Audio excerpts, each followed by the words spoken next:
Hello viewers, welcome to my channel. আমি বিদিশা চলে এসেছি নতুন একটা ব্লগ নিয়ে। আশা করি তোমরা সবাই ভালো আছো, আমিও ভালো আছি। সকাল সকাল উঠে ফ্রেশ হয়ে গিয়ে আমার সমস্ত সকালের কাজ করা হয়ে গেছে। তোমরা যারা রেগুলার আমার ব্লগ দেখো তারা জানো আমি সকালে উঠে কি করি। এখন আমি একটু দেখছি যে গাছগুলো এই প্রচণ্ড গরমে কেমন রয়েছে। সবুজ দেখা যেমন চোখের পক্ষে ভালো, ঠিক তেমনই সবুজ শাকসবজি খাওয়াও চোখের পক্ষে ভালো। গাছগুলো দেখছি যে ভালো আছে, তবে শীতকালীন যে গাছগুলো সেগুলোর পাতাগুলো আস্তে আস্তে ঝরতে শুরু করেছে। অ্যাডেনিয়াম গাছটাতেই শুধু ফুল এসছে, বাকি গাছগুলোতে দু একটাতে কুঁড়ি এসছে দেখতে পাচ্ছি। আর পুর্তলিকা গাছগুলোতে সবে কুঁড়ি ধরছে। আর এই গাছগুলো খুব যত্ন করে মা প্রত্যেক দিন জল দিচ্ছে, যাতে গাছগুলো এই গরমে নষ্ট না হয়ে যায়। ইনডোর প্ল্যান্টস যেমন মানি প্ল্যান্ট, স্নেক প্ল্যান্ট এগুলো বেশ সতেজ আছে। প্রতি মাসে বা কিছুদিন অন্তর অন্তর যদি নতুন নতুন গাছ লাগানো যায় তাহলে আমাদের মন ভালো থাকে। এটি একটি সাইকোলজিক্যাল ব্যাপার, কারণ সৃষ্টি হচ্ছে এর মাধ্যমে। গাছ লাগালে নতুন সৃষ্টি হয়, তো নতুন সৃষ্টির মধ্যে দিয়ে মানুষের মন ভালো থাকে। আজ রান্নার কাজ বিশেষ নেই, সকালে সব কাজ আমার হয়ে গেছে, স্নানও হয়ে গেছে। এবার দুপুরের খাওয়া দাওয়া করব। আজকের মেনুতে রয়েছে সব আমিষ খাবার। আমি একটা ডিমের পোচ বানালাম নিজের জন্য, মা বাবার জন্য রয়েছে মাছের ঝাল। আমি মাছ খাবো না, সেই জন্য ডিমের পোচটা বানিয়ে নিলাম। মা আর আমি সকাল সকাল স্নান করে নিই, বাবা একটু বেলার দিকে স্নান করে। বাবা এখন স্নান করতে গেছে, তাই বাবার ভাতটা পরে বাড়বো। আমার আর মায়ের ভাতটা আগে বেড়ে নিচ্ছিলাম। গরমের সময় বাইরে কোথাও ঘুরতে যাওয়ার ইচ্ছা করছে না, তবে আজকে একটু বেরোনোর ইচ্ছা আছে বিকেলবেলাতে। বাড়িতে বাবাও সেরকম বলছিল যে বিকেলের দিকে যাওয়ার জন্য।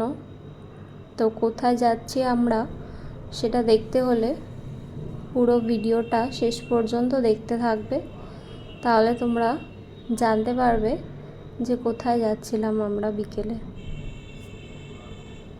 যদি আমরা যাই তাহলে বিকেল 4টে নাগাদ বেরোবো, সেরকমই মা বাবার সাথে কথা হচ্ছিল। তার আগে 3:30টের দিকে আমরা রেডি হব, আর তারপর যেখানে যাব 4টে নাগাদ বেরোলে সেখানে পৌঁছাতে 4:30 বা 4:40-45-এর মধ্যে পৌঁছে যাব আশা করছি। যাই হোক, আমার আর মায়ের খাবার নেওয়া হয়ে গেছে, এবার সেগুলোকে রাখতে যাচ্ছি। বাবা এখনও স্নান করে বেরোয়নি, তাই বাবার খাবারটা একটু পরে বাড়বো। বাবার জন্য একটু ওয়েট করছিলাম আমরা। বাবা একটু দেরি করে সমস্ত কাজ করতে, তাই জন্য আমরা একটু ওয়েট করছিলাম। বাবার থালাটা ধুয়ে রেখে গেলাম। এদিকে আমার আর মায়ের খাবার বেড়ে নিয়েছি, আর বাবারটা এবার একটু পরে বাড়বো। যাই হোক, বিকেলে একটু বিশ্রাম নিইনি আজকে। একটুখানি শুয়েছিলাম কিন্তু ঘুম হয়নি। তারপর এখন আমি আর মা আর বাবা তিনজনেই বেরিয়েছি, যাচ্ছি। কোথায় যাচ্ছি একটু পরেই তোমরা দেখতে পাবে। তো দেখো, আমরা চলে এসেছি, দেখতে পাচ্ছ তোমরা কোথায় এসেছি। বিপত্তারিণী চণ্ডীবাড়ি, রাজপুরের যেটা রয়েছে সেই বিপত্তারিণী চণ্ডীবাড়িতে এসেছিলাম আমরা আজকে। তারই কিছু মুহূর্ত তোমাদের সাথে শেয়ার করছি। এর আগের ব্লগে পুরো ভিডিও আমি এই বিপত্তারিণী চণ্ডীবাড়ির শেয়ার করেছিলাম, সেখানে সমস্ত ডিটেলসও দেখিয়েছিলাম। আশা করি তোমরা যারা রেগুলার আমার ব্লগ দেখো তারা জানো, তারা দেখেছো। মন্দিরে প্রবেশ করার পর একদিকে রয়েছে গাড়ি পার্কিংয়ের জায়গা, একদিকে রয়েছে জুতো রাখার জায়গা, একদিকে রয়েছে মিষ্টি দোকান, আর হাত ধোবার জায়গাও রয়েছে এখানে। আমরা মিষ্টি কিনে নিয়েছিলাম। আর ফুলটা কিনেছিলাম, ফুলটা বাড়ির ঠাকুরের জন্য। এখানে বাইরের ফুল অ্যালাউ নয়, এখানে মিষ্টিটা মানে ঠাকুরকে পুজো দেওয়ার জন্য দেওয়া যায়, কিন্তু ফুল এখন নেবে না, শুধু মিষ্টি নিতে পারে। বস্ত্র যদি কেউ দিতে চায় বস্ত্র নিতে পারে, আর আলতা সিঁদুর সেগুলো কেউ পুজো দেওয়ার জন্য নিতে পারে। সেগুলো ওদের এখানে নিয়ম রয়েছে যে বস্ত্র এখানে বেনারসিটাই পরানো হয়, তবে সেই বেনারসিটা পরানোর যদি উপযুক্ত হয় তাহলেই মাকে পরানো হয়, না হলে মায়ের পায়ে ঠেকিয়ে ওরা রেখে দেয়। এখন আমরা মন্দিরে প্রবেশ করছি, তোমরা পুরো ভিডিওটা শেষ পর্যন্ত দেখতে থাকো। যারা আমার চ্যানেলটাকে নতুন দেখছো তারা অবশ্যই আমার চ্যানেলটাকে সাবস্ক্রাইব করে দিও, আর পাশে থাকা বেল আইকনটা ক্লিক করে দিও, তাহলে তোমাদের কাছে সব নোটিফিকেশান চলে যাবে। আর যারা রেগুলার ব্লগ দেখো তারা তো জানো, যদি তোমাদের ভালো লাগে তাহলে লাইক করে দিও। তোমাদের ভালোবাসা, তোমাদের সাপোর্ট আরও মোটিভেট করে নতুন নতুন ব্লগ বানাতে। তো আমি আশা করব তোমরা আমার পাশে থাকবে এভাবেই। আজ 1 মে দিবস, সেই উপলক্ষে ছুটি রয়েছে। তার সাথে সাথে সামার ভ্যাকেশনও চলছে স্কুল কলেজে।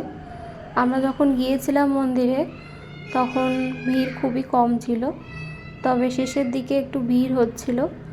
তবে আজকে মায়ের কাছে প্রচুর বস্ত্র এসেছিল, মানে মাকে দেওয়ার জন্য প্রচুর মানুষজন তারা বস্ত্র নিয়ে এসেছিলেন। কেউ বেনারসি, কেউ বা অন্য কোনো শাড়ি নিয়ে এসেছিলেন দেখছিলাম, সেগুলো মায়ের পায়ে ঠেকানো হচ্ছিল। তোমরা পুরো ভিডিওটা শেষ পর্যন্ত দেখতে থাকো, আশা করি তোমাদের ভালো লাগবে। আজকে অনেক কাছে বসতে পেরেছিলাম মায়ের। সামনের দিকে মহিলাদের বসার জায়গা রয়েছে, আর শেষের দিকে রয়েছে পুরুষদের বসার জায়গা। এখানে যখন মায়ের পায়ে হাত দিয়ে প্রণাম করার লাইন হয় তখন মহিলাদের একটা আলাদা লাইন হয়, আর পুরুষদের জন্য আলাদা একটা লাইন হয়। এখানে খুব নিয়ম মেনে পুজো হয়, একদম ঘড়ি ধরে ঠিক সময় পুজো হয় এবং সুন্দরভাবে সমস্ত আয়োজন এবং সমস্ত নিয়মকানুনগুলো মেনে চলা হয়। তোমরা পুরো ভিডিওটা শেষ পর্যন্ত দেখতে থাকো। মা বিপত্তারিণী চণ্ডী মাকে তোমরা ভালোভাবে দর্শন করো। যারা আমার ব্লগ থেকে দেখছো তারা আশা করি মাকে ভালোভাবে দর্শন করতে পারছো। আজ শুধু মা বিপত্তারিণী চণ্ডীর দর্শন করো। জয় মা বিপত্তারিণী চণ্ডীর জয়। মা বিপত্তারিণী চণ্ডীকে তোমরা ভালোভাবে দর্শন করো। মন্দির থেকে ফিরে এসে সন্ধে দিয়েছিলাম, তারপর একটু চা খেয়ে নিলাম। আর ব্লগটাকে বাড়াবো না, এবার এন্ড করে দেব। তোমরা সবাই ভালো থেকো, সুস্থ থেকো, আর সবাইকে খুব ভালো রেখো।